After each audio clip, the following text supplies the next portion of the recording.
I showed you the Heisman odds a week or two ago, and they had Garrett Nussmeier as the second favorite behind Manning. So Brian Kelly's very excited to have Garrett back at school. He is no athlete, in my opinion. You can quote me on that. Like, he is a clumsy white dude, and he sucked. I'm being nice now. Now all of a sudden you're talking about him being great? Oh, slow down there, Coach. Pharrell Coast to Coast, only on SportsGrid. Devin Booker, do you know, in those 2 years, actually makes more in his salary than the entire Miami Marlins payroll this year, which I think is at like $62 million. Has a 72.5. I'm just doing the math really quickly. So, one guy's worth more than 25, but we know how bad the Miami Marlins is. But hey, I just talk hoops. Betting above the rim, only on SportsGrid. No superstar wants to go to Portland there, so you go, oh, well, Dame actually wants to be back here, and this is going to hurt us. It sort of brings back those vibes where Kobe Bryant was in L.A.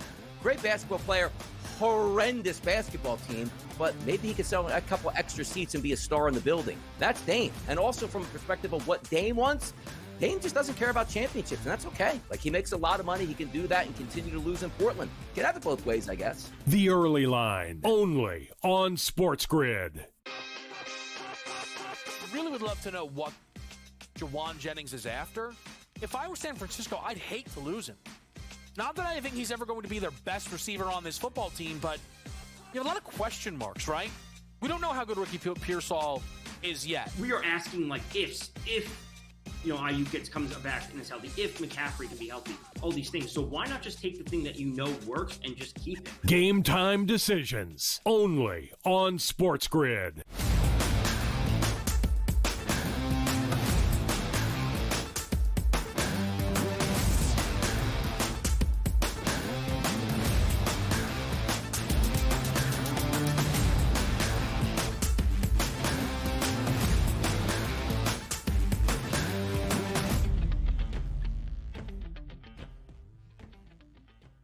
A new week starts right here, right now, bright and early on this Monday morning on the Early Line on SportsGrid, all across the SportsGrid network as well. That includes sportsgrid.com/watch, where you can find your favorite destination to consume everything all across the grid. He is Donnie Rightside, and he must be amazed that my voice needs a little bit of waking up on this Monday morning. Not sure what's been going on, DRS. I had some throat comfort tea last night, but even over the weekend, it sounded hoarse. I am Ben Stevens. We are ready to go, though. I can promise you that on this Monday morning, over the next 3 hours up until 11 a.m. Eastern time, to recap a weekend all around the sports landscape, even internationally. Scottie Scheffler is inevitable, despite the kind of internal battles that he might face when it comes to winning championships. In the introspective look he gave us earlier in the week, the opening weekend of the second half of this Major League Baseball season, post All-Star break, we go all around the bigs to recap the weekend that was. Plenty of news around the National Football League as well. Training camp in full. All 32 clubs coming our way by the end of Wednesday. This month of July, DRS, remains a football month, and plenty to break down from WNBA All-Star Weekend in Indy. That's how you start a Monday on the Early Line. Just about every team will have both veterans and rookies in camp by the 22nd, which is tomorrow. Every single team by the 23rd will be fully reported back to camp. And not this Thursday, but next Thursday, we'll be looking at preseason football on our television, which is absolutely fantastic. But also, we had a big weekend in Major League Baseball. Teams jockeying for position. The trade deadline just on the horizon, where so many things could possibly change. And we did have another major champion crowned over the weekend, even if he probably said, you know what? I don't want this major championship. I'm sorry. Like, where's dinner? Much to Donnie's delight, Scottie Scheffler is a major champion once again, winning the Open Championship, becoming the 2025 Champion Golfer of the Year. The third leg of 4 in his hunt for a career Grand Slam, a Masters in a green jacket, a PGA Championship earlier this year as well, and he goes home an Open champion at the end of Sunday in Northern Ireland. But frankly, DRS, as you see there, 17 under par for the tournament, it wasn't particularly close. He was the pre-tournament favorite in that price, despite how drastically short it is. Each and every week, Scottie Scheffler is in a field, major or otherwise, almost at this point feels inevitable. The fourth major championship in Scottie Scheffler's career, the third of the four in the career Grand Slam. And basically, DRS, by Friday afternoon, it felt as though it was a foregone conclusion. Scottie Scheffler is the best player on planet Earth, and frankly, it's not particularly close. No, and winning everywhere. Like, oh, this guy only plays well. Of course, it's like the Masters, well manicured, light rough there. I mean, the guy can win anywhere and brings it each and every weekend. You just want to have that more excitement out of him. But if excitement is winning and you watch it and you bet tickets on Scottie Scheffler, it's probably all the entertainment and excitement you need. But Scottie Scheffler, another championship. The only question is, how many of these championships is he going to pile up over the next 3 to 4 years while well into his prime?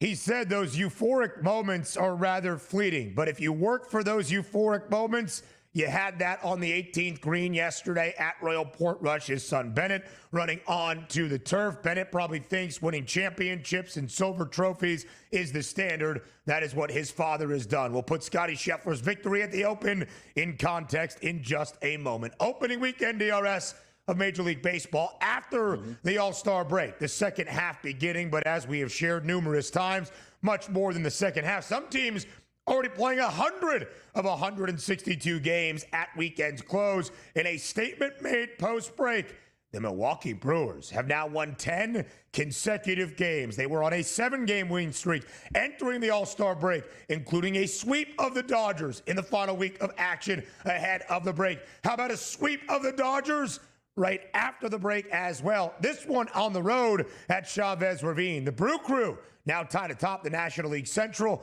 alongside the Chicago Cubs. Yeah, and the Dodgers, who have that National League supremacy, it feels like over the first half of the season, they got 58 wins. You know, it's 59 wins. The Milwaukee Brewers now, after an exciting weekend for them, pulverizing the Dodgers. Now you're like, okay, Mookie Betts struggling a little bit at this point, hitting 240 on the season. Freddie Freeman gets plunked yesterday. Max Muncy, you're waiting for him to come back. And the pitching staff, that's still oh no, who's going to be our starter the very next day at this point? Because you take a look at the Dodgers they're playing yesterday. Clayton Kershaw's on the mound. He had a 3-0 lead. All is well for the Dodgers. Salvage a game in this series. And then it imploded in the top of the fourth inning where 3 runs were scored and basically never looked back at that point here. What a great win for the Brewers, who don't seem to be getting a lot of respect on the open market, which I'm technically not giving them a lot either. But they just keep on winning, man. The Brewers just keep on winning, DRS. As you said, even when we do not anticipate it, 59-40, Milwaukee not only tied for the best record in the National League Central alongside the Cubbies, but also tied for the best record now in the National League. The Dodgers have dropped 10 of 12, but maintain a 3.5-game advantage for that first-place spot in the National League West. Some NFL news as well. The Kansas City Chiefs extend George Karlaftis to a 4-year, $93 million deal, his second contract in the National Football League. The 24-year-old edge rusher that has had 24.5 sacks in his 3 years in the NFL, a first-round pick out of Purdue in 2022, gets a big payday from KC. Yeah, it used to be back in the day. It's like, hey, man, everybody wants to be a running back or in baseball, teach your kid to throw left-handed. Not the case anymore. Teach your kid to rush the pass rusher, and if he has success, he will make a lot of money. Karlaftis, a defensive end, up for a contract extension. Pay him. He got paid. Former NFL player J.C. Tretter resigns from the NFLPA amid union chaos. Maybe you've been following this story. Interim executive director Lloyd Howell resigned late last week amid a scandal that included payments at a strip club and a conflict of interest as well for Howell's day job, DRS. A lot happening right now in the NFL's Players Association. Corrupt union, something we see on a day-to-day basis, just not actually in the sports landscape. Who knows what's going on? But I got to tell you this. I don't necessarily think I want a strong union in the NFL because I like the way the structure is set up. I don't want my sport ruined, and too much guaranteed money means guys won't have to play on Sundays when maybe they should. Former NFL players were very critical of J.C. Tretter, so he resigns from his position as Chief Strategy Officer, does not want to be in consideration for the interim executive director position. WNBA All-Star Weekend in Indianapolis and in the All-Star Game on Saturday. Team Nafisa Collier behind the MVP in Big Fee, who had 36 points. knocks off team Caitlin Clark. Of course, Clark not out there on the floor in action. 151-131, Team Collier picks up the dub. And another all-star game that probably needs to go away and just play the regular season. And if you want to have an all-star game at the end of it at some banquet hall, go ahead and do that, because that was a waste of time over the weekend. We'll talk about more from Indy a little bit later on in the show. From the W to the NBA, the Lakers plan to add veteran guard Marcus Smart on a 2-year deal after Smart is going to be bought out by the current team he plays for, the Washington Wizards. Hasn't really been healthy, DRS, since he left the Boston Celtics, both with the Grizz and the Wiz. Now makes his way to L.A., a defensive stopper alongside LeBron and Luka. Yeah, here's my favorite thing. We love the move for Marcus Smart to go to the Lakers. Let me understand this again. One team told Marcus Smart, brother, you're terrible. Here's your money. Get out of town. That's all I need to know. Yeah. Well, now he's going to be in Los Angeles. Combat sports from the weekend. Manny Pacquiao, the 46-year-old, earns a draw against Barrios, but Barrios retains the title. Alexander Usyk defeats Daniel Dubois. Now the undisputed heavyweight champion of the world once again. Max Holloway, Dustin Poirier in Poirier's final UFC fight. Holloway wins by unanimous decision. Yeah, didn't see any highlights from any one of those combat sports. Hopefully everybody enjoyed that this weekend. Yep, good weekend that it was. All right, DRS, across the pond to the Open Championship. One final time for Scottie Scheffler's dominance next.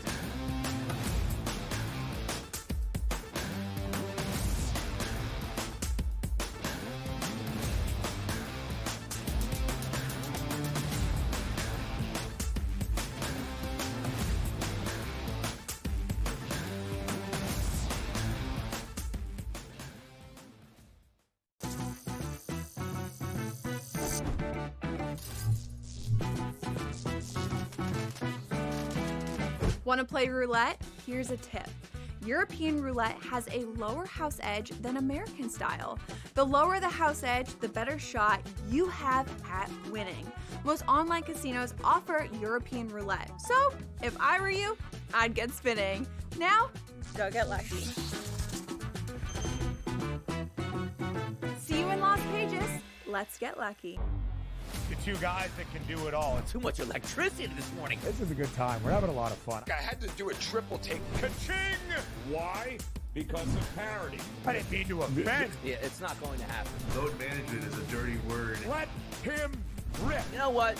Circumstances provide the results. What? How do you do this once? Oh, Donnie, you got such a good show there. A network that is booming.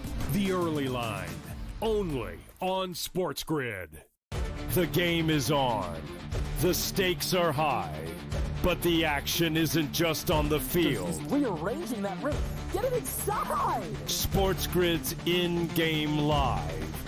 Your ultimate second screen experience. A little flyer, couple 18.5 point live line. Every prop, every play, every day. Anything can happen. That's complete chaos. It's smarter to be on SportsGrid.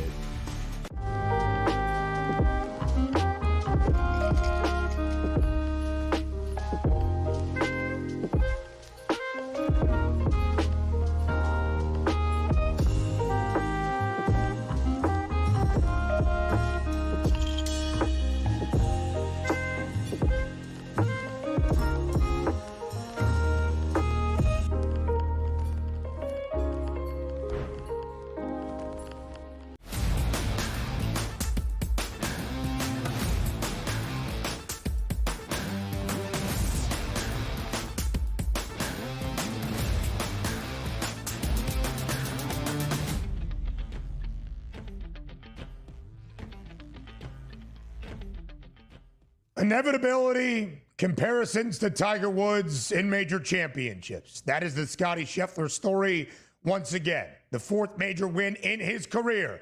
In the first, as he hoists a claret jug. The third leg of 4 in the career Grand Slam for Scottie Scheffler, as he wins the Open Championship in 2025 in Northern Ireland at Royal Portrush by a lot. 4 shots to be exact at 17 under par. By the time we left the airwaves, DRS, on Friday afternoon, Scottie Scheffler was beginning his second round at Royal Portrush. By the time round number 2 came to a close, Scottie Scheffler had a lead by multiple shots at the Open Championship. By the time that Saturday came around, he was the 54-hole leader. And by the time Sunday came to a close, and at times during Sunday, a 7-stroke advantage, Scottie Scheffler wins his 4th major championship in his career at the age of 29 and a 3rd leg in 4 of the career Grand Slam. His first time being crowned a champion golfer of the year, victorious at the Open Championship. He was fantastic in all 4 rounds. Sometimes all you ask for, and the sports books certainly understand this now from Scheffler, if he's lurking, which means 5 shots back by the time you get to the weekend, he's going to be a favorite because you know he's mentally stronger than 98% of the field and can just wear you out on Saturday moving day and then into Sunday on the back 9. But we didn't have any drama, and sometimes that's all we can ask for.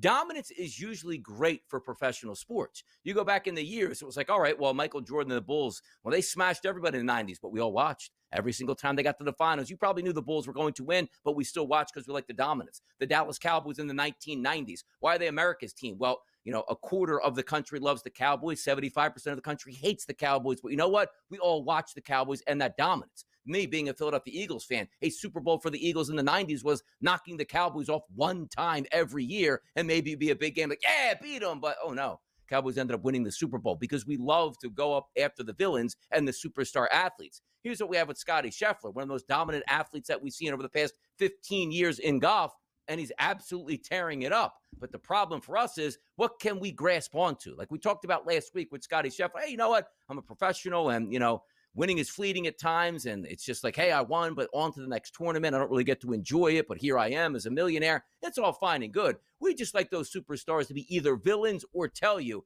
I am such a dominant athlete, like a Kobe Bryant. Like, all that matters is me working out and taking your heart once we get out onto the basketball court. But Scottie Scheffler doing his dominance in a different way. We'll see if it holds up, because the one thing we knew, when Tiger was dominant, the ratings were sky high. Now we take a look at Scottie Scheffler being dominant. We'll see if we can get some of those ratings as well.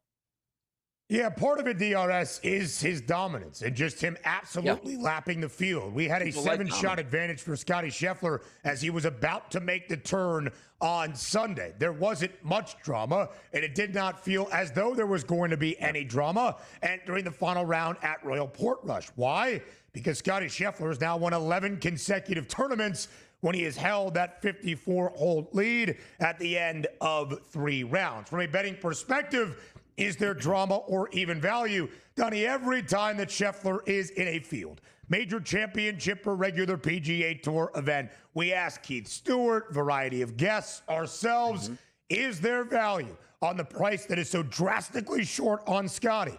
And for a lot of times now, since he started this dominant run back in the spring of 2022, the answer is no. There might be value in terms of a number, but in terms of winning and cashing that ticket, absolutely not. Plus 450 pre-tournament. He fires an opening round 68, 3 under par. One of 4 golfers ever at the Open to shoot a 68 or better in all 4 rounds.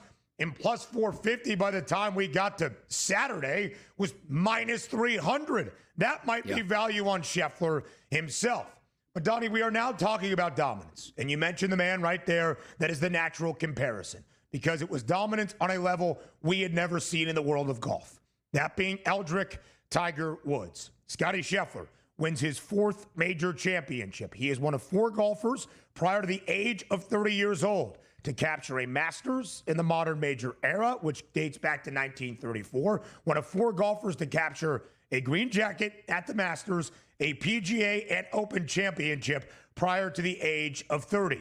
Gary Player, Jack Nicklaus, Tiger Woods, and Scottie Scheffler. Basically, every time he wins DRS, we anoint him in this category of historical greats in golf, and that is certainly the resume Scottie Scheffler is stacking up. Yeah, and I'll tell you what will be interesting, too, because we've seen some great golfers in their 20s sort of like, fizzle out just a little bit, like the Brooks Koepka's. Like, man, it was his decade to have. Now he sort of turn it over to like Scottie Scheffler and see the way they win. But the reason I bring this up is so many times we look at athletes like of the past, like just chasing greatness. Like I think Tiger Woods would say, you know what, if you just work hard, by the time you're 60 years old, you can still win another major. He'd go all the way to 60 with that competitive thirst. It seems like what we see out of Scottie Scheffler is, could there be a chance where he's like 36 years old and goes, hey, man, won 7 majors, could probably win a few more. I just want to be a husband and a family man now. I'm just going to say goodbye to the game. Got more than enough money at this point here, because back in the day, players used to play 20 plus years, not because they wanted to, because they needed the money. The golfers today, specifically Scottie Scheffler, winning $3.1 million like he did yesterday in a major, who knows how long he has to play? Because if we're already hearing about, yes, all my life I like to golf, but there's other things I like to do, how long is Scottie Scheffler going to play on the PGA Tour? I wonder about that. Yeah, I don't think that's really a fair statement. I think Scottie Scheffler will describe it himself following the break as we hear from him. His competitive desire is certainly there as we see it displayed each and every week. Scottie Scheffler, the first ever player in the history of golf in the modern major era, which again dates back to when the Masters started in March of 1934, to win his first 4 major championships, all by at least 3 shots. He captures the Open Championship in the Claret Jug for the first time. 4 majors overall in his career DRS, 3 of the 4 in the career Grand Slam. He will have the opportunity to complete the career Grand Slam next June at Shinnecock out on Long Island. If he wins the United States Open in 2026, it will be on June 21st, which is Scottie Scheffler's 30th birthday. The dominance will continue for Scheffler, who has 20 wins since February of 2022. Over under 4.5 years, Ben. Hangs it up. Don't like this game. I told you guys 5 years ago I hated this sport. I don't want to show up to work. I hate winning. Let somebody else win and let me go back and just drive a John Deere on my property somewhere in Texas. All right, we'll hear from Scottie Scheffler up next as he will try to review what Donnie just claimed right there. Next.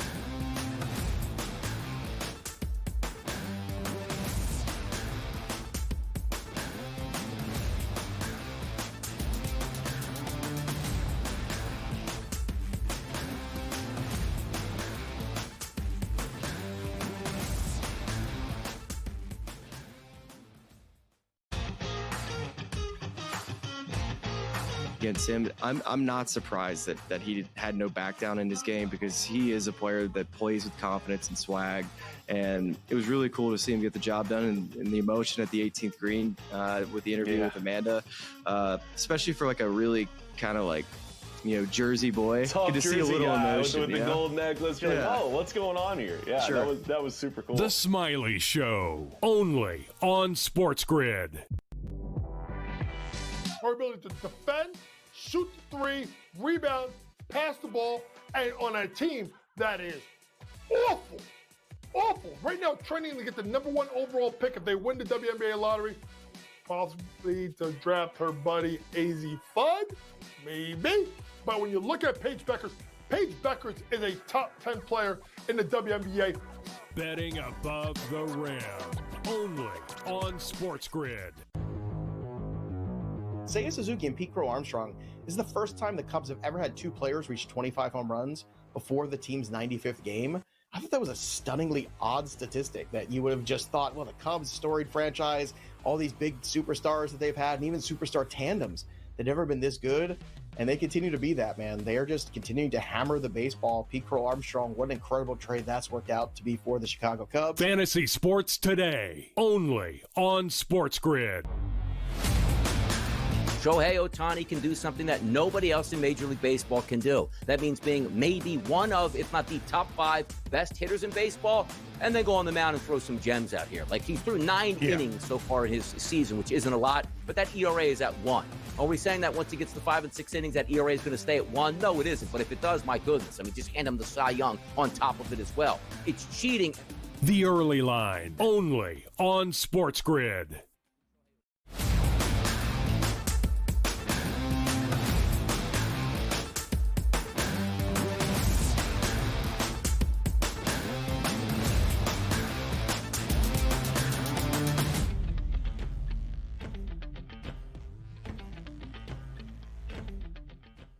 Scottie Scheffler wins the 4th major championship already in his career. 2 Masters, a PGA championship, and now the champion golfer of the year at the Open, hoisting that claret jug. Of course, Scottie Scheffler entering the week, DRS, as world number 1 made headlines that we discussed here, getting ready for the Open with Keith Stewart. His introspective look at what fuels and fulfills him as a professional golfer and the best to do it.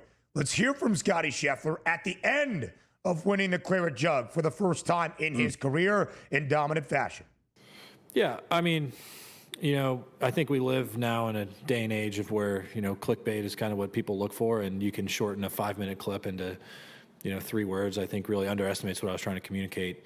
Maybe I didn't do as effective of a job of what I would have hoped to in communicating that, but, at the end of the day, I have a tremendous amount of gratitude towards moments like these. I've literally worked my entire life to become somewhat good at this game, to be able to play this game for a living, and it's one of the great joys of my life being able to compete out here, and to be able to win the Open Championship here at Portrush is a feeling that's really hard to describe. DRS, basically trying to rebuke what you were just alluding to prior to the commercial break. Your response? Yeah. My response is this. You ever get together with the fellows on like a Friday night? It gets late, just the boys are hanging around after, you had a party around 12:30, 1 o'clock in the morning, a couple whiskeys go down. And the truth starts to come out at that point. Like, oh, that's really interesting. And then the next day, the friend comes back over, shakes hands, like, yeah, buddy, I didn't mean what I said last night. You absolutely meant every single word of what you sent last night without that filter on. That's about what Scottie Scheffler talking to the press yesterday. Like, you know what? I was off the cuff last week speaking my mind and speaking my true thoughts. And my agent, my team got together, and I'm even hearing it from the people over here in the Open. Like, you're telling me you're coming over to the Open. You really don't care about golf at this point. Winning is fleeting and whatever's going to happen. It's amazing how much your mind will change when you hear the public feedback. But what I get out of this, he's trying to convince himself that he actually loves the game of golf at this point. It's not what I said last week where, man, I win and it doesn't even matter anymore. Now, 48 hours later, 72 hours later, it really means something. No, it doesn't. We'll have these conversations all the way through at this point. When you first open your mouth, take that man at his word.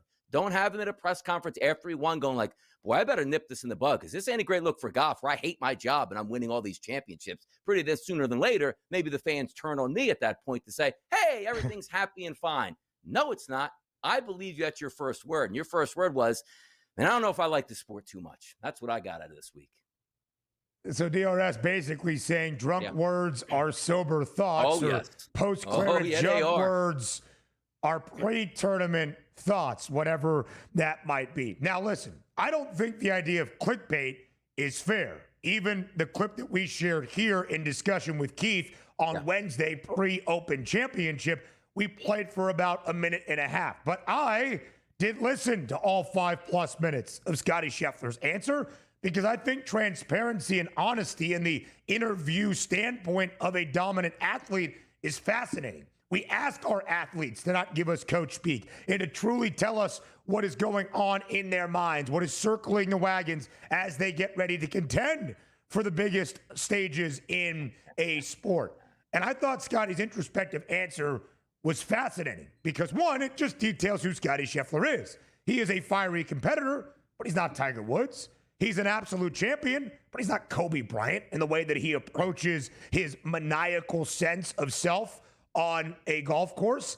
But I think what Scottie did not do a great job of kind of throwing in DRS in that 5-minute answer way back on Wednesday was the idea of, I still have the competitive fire. I'm going to go out here each and every week and try to smack around the competition as I have put on display in the last 3+ years. Had he added that simple statement, I don't think we judge him in the same way that we do to his full answer. But I still think the idea of golf in championships not being his overall ultimate sense of fulfillment is fine. He gets that in other areas. But still to have those euphoric moments that he says don't last all that much, he is still working harder than anybody else and is better at gaining those euphoric moments than anybody else we are currently seeing in golf. Yeah, and most of the time, like when you win, like it's euphoric in that moment. And I just like to pick on Scottie Scheffler. It's like, what do I do in the last win? Spike your hat. Okay. Oh, what do I do this time? Throw my hat up in the air like it's graduation. And then please get my family out here because I'm really not comfortable and I don't want to have to like wave to the crowd. At least I can hug my kid and, have my wife out here with me. It just doesn't seem organic, which again isn't a bad thing. He's a dominant golfer. He's fantastic at his job. But sometimes we just can't have it all where the guy wants to win at all costs and has ultra emotion. Those are the athletes that we typically love in the biggest moment. Let me tell you something right now. 2017, if the Eagles won the Super Bowl against the New England Patriots and walked out slowly and didn't celebrate that win, I'd have an issue with it. Show some passion. Hey. Donnie's favorite golfer, Scottie Scheffler. More next.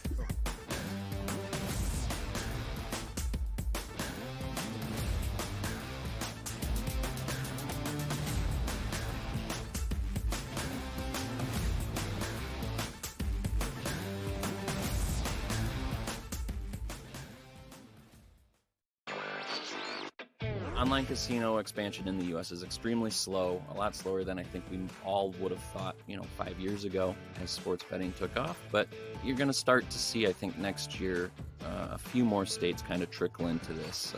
On top of Maine, you had Illinois kind of talk about it. Governor J.B. Pritzker pitched it as an idea to help cut down the budget deficit. Of course, we've got a weird tax fallout there. Newswire. Only on SportsGrid. Obviously, he didn't do great in the last two majors, and we're going home here. We're going to Northern Ireland, Royal Portage. This is Rory's the reason why we're going here. Got off to a rough start, throwing his tee shot out of bounds back in 2019. I think he'll be ready. Not yet ready to call him the winner. I still have a couple of days before I do that, but it is a home game for him. And as you saw, based on this weekend, he is playing well.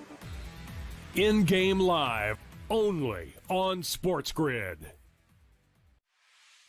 His run in Salt Lake is over, but obviously the intimidation of a guy that's been around that long in Gundy and in this guy, if you look at their cases, they're very similar. It's been going on forever, right? And it's time for a change, I think, in Stillwater and in Salt Lake. I got to be honest with you. And believe me, if they lose again, they're going to get rid of him. Pharrell Coast to Coast, only on SportsGrid. No superstar wants to go to Portland there, so you go, oh, well, Dame actually wants to be back here, and this is going to hurt us. It sort of brings back those vibes where Kobe Bryant was in L.A.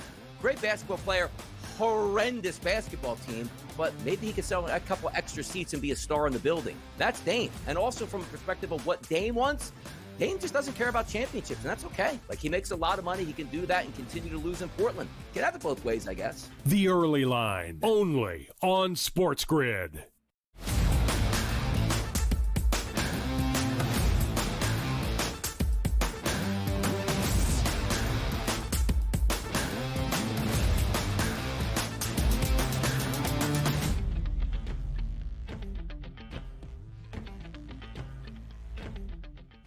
So with Scottie Scheffler's dominance for a second time in a major championship this year, major championship season in golf, the RS has officially come to a close. And what a major season it was, dating all the way back to April in Augusta.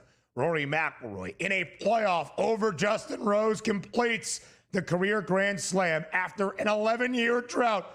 He wins the green jacket for the first time in his career. It was absolutely thrilling. Scottie Scheffler dominant at the PGA Championship, responding from the year prior in Louisville when he was arrested entering round number 2. Cops might be the only thing stopping Scottie from winning so many majors. It is crazy. JJ Spawn, in a rainy weekend at Oakmont, outlost everybody else in the United States Open, and Scottie Scheffler wins half of the 4 majors this year, the 4th in his career, all coming prior to the age of 30, winning a claret jug and the Open for the first time in his career. By the way, I'm sure everybody saw this stat yesterday. Scottie Scheffler won his first major championship of the 2022 Masters. He's won his 4th major championship here at the 2025 Open yesterday in Northern Ireland. 1,197 days between those titles.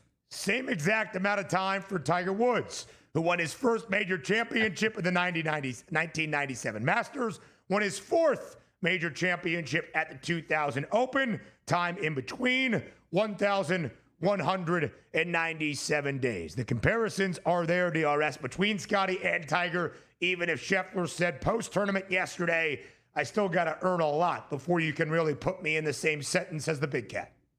Yeah, because we've seen a lot of people do some damage throughout their career, get on a nice hot run. But how long can you extend that run, and how long can you be dominant for? There's only 4 majors of the season, and we're already in the month of July. We're down all 4 majors. Used to be the August month was for the PGA Championship. So now it's like, all right, how do I get myself up for the regular tournaments or the fake Tour Championship, which I don't even think the players liked and forced to change in the absolute format just to get them to keep coming back at this point. It's basically just a big money grab. You ever get yourself and say, hey, I'm going to walk into the mall, and it's, hey, put yourself in here, and the dollars swirl around, and you just try to grab them. Like, that's the end of the PGA Tour Championship season, where it's like, it's just about money and not really about winning at all. So it's going in the off season, then coming back for the Masters and re-gearing up to try to win one of those 4 just to continue your dominance. It's a tough sport because, again, it does take its time off once you get after major championship season. And also, they are competitors. They can tell you, hey, it's a week-to-week grind. No, it's not. Like, you do grind week to week, but you get really up for the majors. And now that you don't have any more majors, it's always interesting to see how the rest of the season plays out. Where it's almost like, yeah, Scheffler won 2 more tournaments or whatever. It's like, well, they're not majors, so they don't matter. Like, when you're winning at that stage, and Tiger fell into the same thing. Like, boy, I don't know if I'm going to play in the AT&T because they sponsor me, but Tiger didn't play a lot of golf tournaments, basically saying, I'll play in a few, but the majors are the only thing I'm worried about at this point because that's the only win that matters for me. Since the start of 2022, Scottie Scheffler has won 20 times on tour, including 4 major championships, and 20 wins can be internationally as well. In 81 total professional starts, he is winning a quarter of the time that he plays in a golf tournament. 2 more weeks of the regular season on the PGA Tour. FedEx Cup playoffs begin the second full weekend of August, and DRS, the fun times in golf do not stop. A month from today, we will know the Ryder Cup teams for 2025. The Ryder Cup, of course, late September at Bethpage Black here on Long Island in New York City, as Team USA under the captain Keegan Bradley will look to triumph over Europe on home soil once again. Very exciting times remain, even at the close of the major championship season in golf. All right, shall we move on to the first full weekend in Major League Baseball post All-Star break? Any final golf points before we transition? Yeah, by the Ryder Cup, absolutely sensational. If you had to rank, golf events, Ben, I would put the Masters first because it just feels like the rite of spring. You're used to it. It's the same golf course. It's legendary. And I would put the Ryder Cup number 2 before any other golf tournament on the planet at that point. I really enjoy the camaraderie, specifically, not from the Americans, but the Europeans, like galvanizing and how much it means for them to win, where it seemed like for a while, like USA lost its way. Like, we're individuals. We're not as a conglomerate and a joint team. When you always see, like, hey, man, they drink together. They smoke together, they hang out together, and like the Team Europeans, very fun stuff. But I love the Ryder Cup, the pageantry, the pomp and circumstance, and back at Bethpage, where that New York influence crowd will be there. It's the only sport where a guy misses a putt and there's loud roars. Love the Ryder Cup, man. We got absolutely blitzed in Rome. When I say we, I mean the United States. But the last time it was on home soil, we absolutely blitzed the Europeans up in Wisconsin. It is going to be an absolute atmosphere at Bethpage Black come late September. Donnie, in terms of your list of golf events, completely agree. For me, it is the Masters first and foremost, followed by the Ryder Cup, and it's not all that far behind. All right, first weekend post All-Star break in MLB. And the hottest team in the National League entering the break remains the hottest team in all of Major League Baseball post All-Star break. The Milwaukee Brewers have now won 10 straight games, 7 wins in a row entering the All-Star break, including a sweep of the Dodgers in Milwaukee. How about sweeping the Dodgers on the road at the Ravine in the first weekend after the All-Star break as well? Milwaukee taking all 3 in Los Angeles this weekend. Milwaukee now, DRS, 59-40, tied atop the National League Central and for the best record in all of the NL alongside the Chicago Cubs. It's pretty cool because you look at the workman-like process for the Brewers where they're still under the radar, and yet they have 59 wins as they post around. Like, we might be the best team in baseball right now, certainly the hottest team in baseball and with the most wins. But also understand this. You ask the common, man, hey, well, who's on the Brewers? Oh, Christian Yelich. Who else? I don't know. Like, that's what you're getting out of the Brewers, but yet they're winning baseball games. It seems like that's always the way that franchise has been. Just playing great right now at this point, setting themselves up for a run and a de facto tie with the Chicago Cubs. And again, still not getting a lot of respect across the baseball community. Maybe have to string together 15 straight wins to make it happen. Maybe have to actually finally pass the Chicago Cubs for the Cubs to notice them. But playing good baseball, which means before the All-Star break and right out on the All-Star break. And also, they're not beating the Colorado. Hey, well, Ben, it wrapped around two Colorado series and a White Sox series. You're going toe-to-toe and dismantling the Los Angeles Dodgers. It is crazy, DRS, what the Brewers pulled off this weekend and yesterday as well. Jose Quintana gets the victory. Clayton Kershaw, when he left the game, it was tied at 3-3. The Dodgers had a lead in late DRS early on with a 2-run blast by Shohei Ohtani. Things felt like, as you alluded to, LA would escape the weekend, at least getting a game out of 3 and not being swept for a second consecutive set by the Brew Crew. Other ideas. Late, though, bottom of the 9th, bases loaded, 2 outs. Mookie Betts at the dish. Bases juiced, and they're down by a run. Mookie lined out to end the game. So, again, we look at the Brew Crew, 59-40. Tied not only for the best record in their division alongside the Cubbies, but the best overall record in the National League. DRS, backing up what they did pre-All-Star break, now post-All-Star break, does your outlook change on the Brew Crew at all? To you, are they more of a contender, perhaps, around the National League?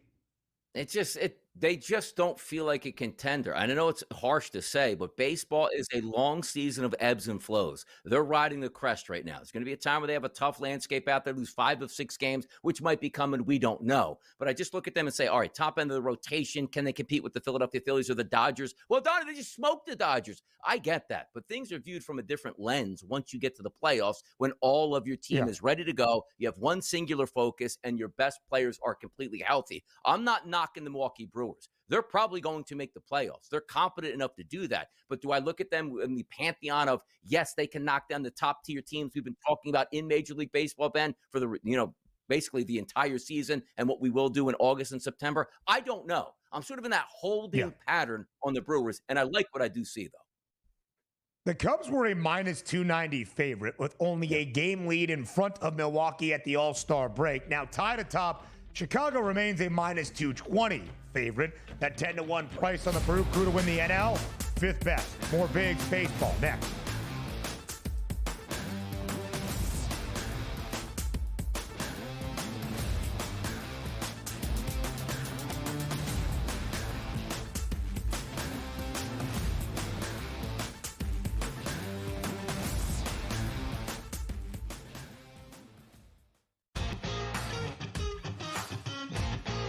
Against him, I'm not surprised that he had no back down in his game, because he is a player that plays with confidence and swag, and it was really cool to see him get the job done, and the emotion at the 18th green with the interview with Amanda, especially for like a really kind of like, Jersey boy. Tough Good to see a Jersey little guy emotion with the gold necklace. You're like, oh, what's going on here? Yeah, that was super cool. The Smiley Show, only on SportsGrid.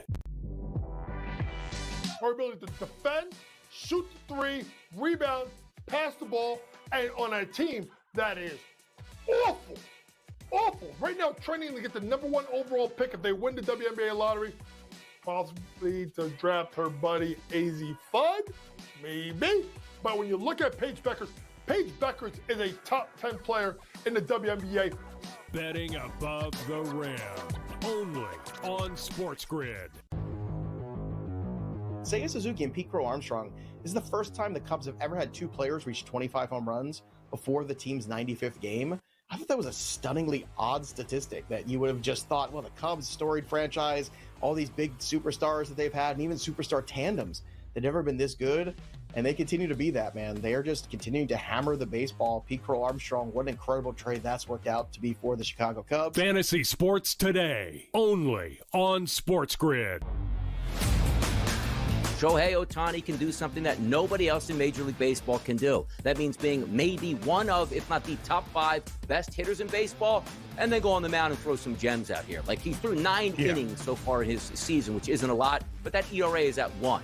Are we saying that once he gets to 5 and 6 innings, that ERA is going to stay at 1? No, it isn't. But if it does, my goodness. I mean, just hand him the Cy Young on top of it as well. It's cheating. The Early Line, only on SportsGrid.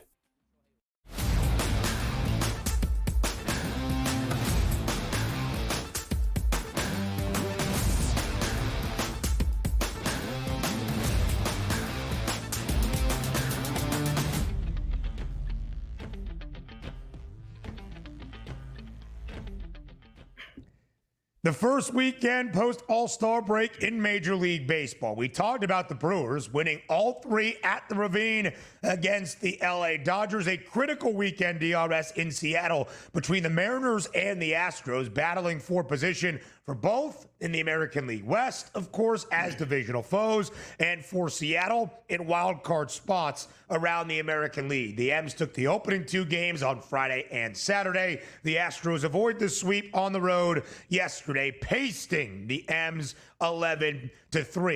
The Astros still maintain 4-game lead, now post All-Star break in the American League West, but with some good for the Astros in avoiding the sweep and scratching across a win yesterday. Some bad. Their all-star third baseman in Isaac Paredes now placed on the 10-day IL due to a hamstring strain. DRS, you and I spent a length of time during the All-Star break last week across the bigs, saying if you're looking for value in either the American League pennant prices or those World Series odds, probably on Houston at a 10-1 number because they were getting healthier, especially offensively, with the expected return soon of Yordan Alvarez. You never want to see an injury, even if it's just the 10-day IL in the immediate series post-All-Star break. Yeah, and by the way, you also take a look at their final score. You love to see the Houston Astros plating 11 runs, but how about this? Losing the first 2 games of the series out of the break and getting down 3-0 to Seattle right off. They actually rally back and obviously score 11 straight runs here to knock off the Mariners. But here's also, Paredes will be down for quite some time. It's going to be longer than 10 days, I would assume.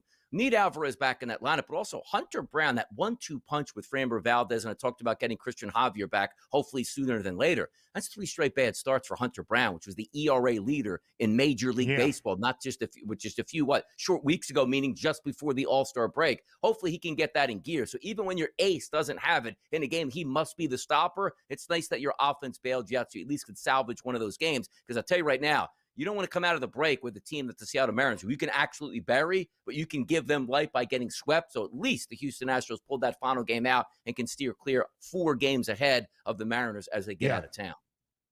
DRS 13 earned given up by Hunter Brown in his last 3. He has given up multiple earned runs in all 4 starts he has made in July. Entering July, end of June, 1.74 ERA, best in baseball to DRS's point. Even that first start against the Rockies in July, before Independence Day weekend, he only allowed 2, got the win, 9-3, 1.82 ERA. And again, to Donnie's point, 13 earned runs allowed in his last 3 outings. The Astros avoid the sweep.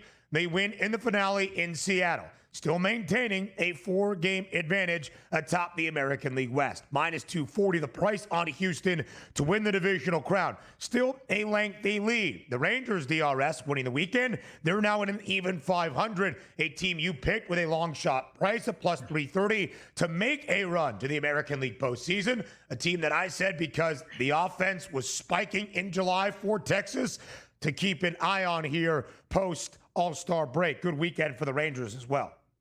Yeah, you take a look at that for the Rangers. This is one of those teams where you say, can they just hang around enough where that you can, I want to say like the evolution of the talent can just take over. But if you look at them, they're 7.5 games back from the Houston Astros. But as we said, if Hunter Brown does struggle, guys like Isaac Paredes are out of the lineup for 2-3 weeks at this point with a hamstring injury. Then you take a look at Yordan Alvarez, if he's going to come back into that lineup and what that's going to mean. Or also, sooner than later there, Christian Javier, as I told you, coming back. What happens if he doesn't perform up to his weight once he's there? There's a lot of time left to decide that division. I'm not saying that the Rangers, 7.5 games back, are going to win that division, but I'm also not saying that the Astros and the Mariners can run away with this. We'll get tight in the month of September. That's something to look forward to, but still, that -240 price, the Astros are the best team in that division. As long as they don't implode, I think they'll be just fine, and they'll be walk-away winners of the AL West. We talked about the Rangers, DRS. They had won the opening 2 games of their weekend set at home against the Detroit Tigers. The Tigers struggling. They had lost 6 straight entering the Sunday Night Baseball finale. But who do you turn to? The ace in the American League All-Star starter in Tarek Skubal, the reigning Cy Young winner on his path to win a second straight, and threw an absolute gem yesterday in Arlington. 6 2/3, a single earned run allowed, only 4 base knocks, 11 strikeouts DRS for Skubal. The Tigers avoid the sweep and become the first team in the bigs this year to get win number 60. Because of it, a half-game advantage for Detroit, with the best record in Major League Baseball in front of both the Cubs and now the Brewers as well. Yeah, cruise control for the Tigers. Double-digit lead there. 11 games up over the Guardians, 11.5 up over the Twins, 12 over the Royals. They're not going to be caught at that point, but still, you don't want to give those games away with that big lead that you built up. And when you have your stopper on the mound, he's phenomenal last night, and you get just enough offense to come through with a victory, you'll take that every which way, which then puts the Guardians, the Twins, and the Royals on that, do we start to trade now because we can't make a dent, but maybe we're starting to close the gap because Detroit was losing. Now they're back to winning. So there's a lot of things that are up in the air over this final week and a half until we get to the trading deadline here. But good win for the Tigers, good pitching performance for Scoop. And that's what you need, DRS, to kind of stop some of the bleeding. The Tigers still hold an 11-game lead in the American League Central. How about Eugenio Suarez? A multiple home run game, DRS, as trade rumors start to swirl. He had 2 homers on Sunday, 2 homers on Saturday. Now the National League leader in dingers this year, 35 home runs. The D-backs at home in the desert, by the way, sweeping the St. Louis Cardinals. Could Arizona finding their way back to 500 quell some of those trade rumors out in Phoenix for Eugenio Suarez? I don't think so. Just when there's smoke, there's going to be fire. And we always used to say, like, hey, give us this week and a half up to the deadline that proves you that we can get back in the race. And it's almost like the worst case scenario, like the Diamondbacks. Is it fool's gold when it's a 4-game in a row? You take a look at the Dodgers really struggling over the past 2 weeks in Major League Baseball, even prior to the deadline here, or excuse me, the All-Star game that comes up. It's like, do we hold on? Do we sell or not? It might just take 2 straight losses for the Diamondbacks, but Suarez is probably going to be on the move. That's what we've been hearing all along for the Diamondbacks, almost regardless of where they sit in the standings, if they can get a nice return for the veteran third baseman. 4 sweeps DRS over the weekend. The Brew Crew over the Dodgers. The D-backs, as we said, at home against the Redbirds. The Toronto Blue Jays stay hot. They sweep the Giants, who have now dropped 5 in a row. How about the White Sox sweeping the Pirates in Pittsburgh? First sweep of the year for Chicago. First road sweep for the Sox since 2022. Aaron Judge, it's home run 36. Big Dumper had no dingers over the weekend. Now just a 2 home run gap. Phillies signed veteran reliever David Robertson. More next.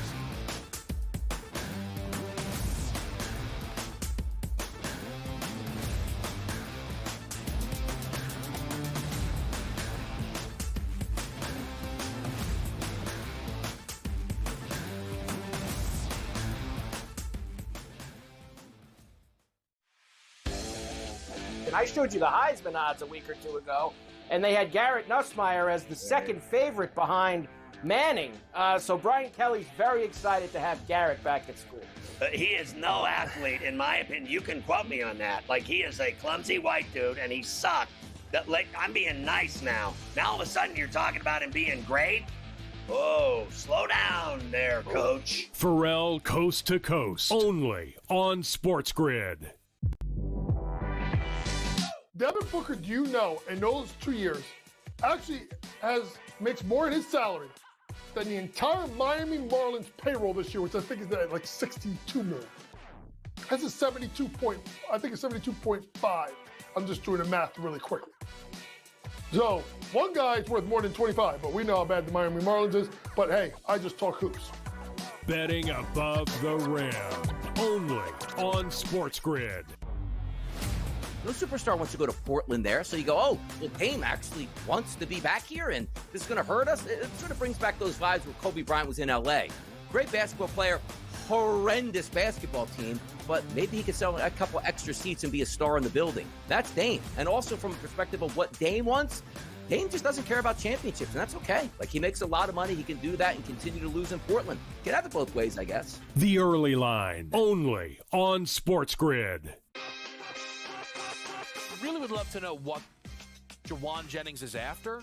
If I were San Francisco, I'd hate to lose him. Not that I think he's ever going to be their best receiver on this football team, but you have a lot of question marks, right? We don't know how good Ricky Pearsall is yet. We are asking like ifs, if Ayuk comes back and is healthy, if McCaffrey can be healthy, all these things. So why not just take the thing that you know works and just keep it? Game time decisions only on SportsGrid.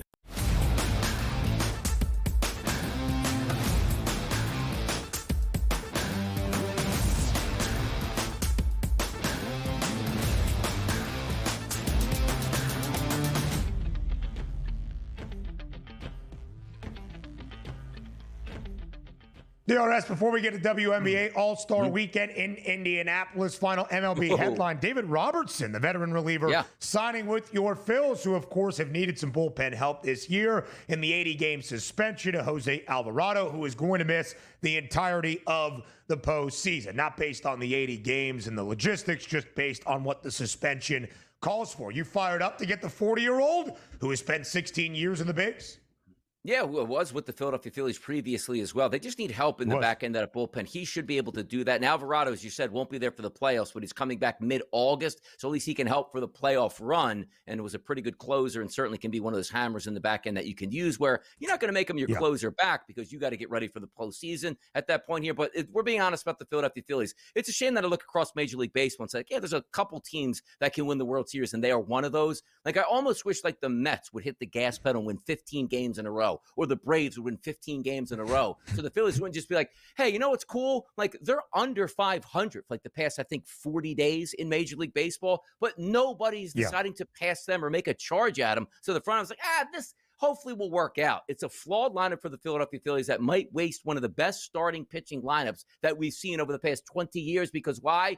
Nobody made like the Dodgers are struggling. Why do we have to make a move right now? Do you see what I mean? Like, I almost want urgency where when I see losses like on a series to the Angels, make those changes. I'm sure the Yankee fans are like, we need a third baseman here. Why isn't Suarez here in the last moment? I like when teams struggle before the deadline because then everything in the front office knows is, hey, we just got it together, won 6 games in a row before the deadline. We don't have to make any changes. Yes, you do. And I hope sometimes for the Phillies to struggle before the deadline, even your favorite team out there. Boy, we were in first place. Now we're not. Good, because you know what the front office will do? Get you back, get your reliever, get your starting pitcher, because they understand that's what it's probably going to take to win a World Series.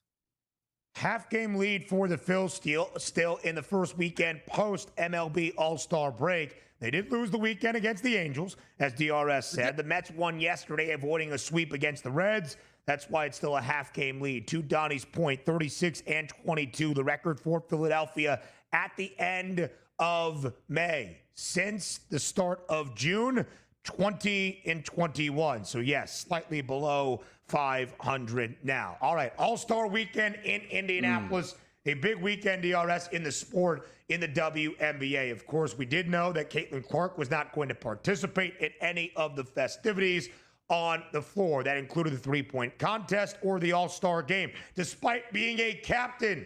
Well, the captain on the other side, Big Fee, Nafisa Collier, the WNBA MVP favorite at a minus 550 price, leads her team to a victory in the All-Star game, 151-131. Team Fee covers as a 5.5-point favorite. Total of 169 or 269.5, whatever it was. Skies way over. And Nafisa Collier, the only player to score more than 20 points, had 36, 4 of 5 from beyond the arc. Not only does her team win, Nafisa Collier named the All-Star Game MVP, probably a foreshadow of what is to come, DRS, winning the MVP award this season.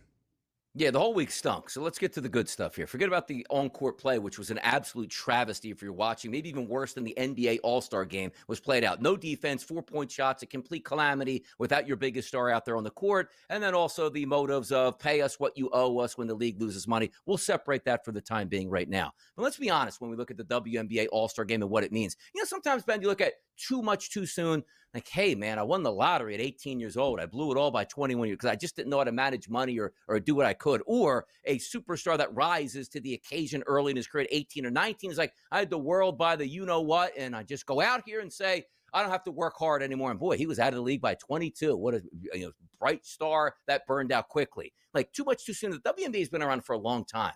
And now all we're getting is, instead of the enjoyment of it, you could have gone out there, Ben.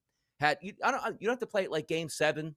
of the WNBA finals, which are going to come up, but just show us something that you care about the sport, as opposed to, we want more money, but yet while we want more money, we're going to embarrass the sport and play a horrible basketball game at this point. And then just watching the post-game press conferences where, Kelsey Plum, basically, there's such a schism or a rift between WNBA players in a time that you're supposed to have like solidarity if they want more money. It's almost hard that the public wants to be on your side, but we're never on their side typically in a labor dispute where all we want these players to do is make money and get back to the basketball court, the gridiron, or on the ice at this point. We are headed for one of those, like, hey, why isn't the public on our side? Because everything the WNBA does with their players here, it just rings so untrue, and it's not kind on your ears. Like, just play the game. Things will work out. Pay us what you owe us. You're losing money. What do we want from the sport here? Just play hard. Things will take care of themselves. I guarantee you that. We'll discuss that further on the other side of the break when Hour 2 begins here on the Early Line.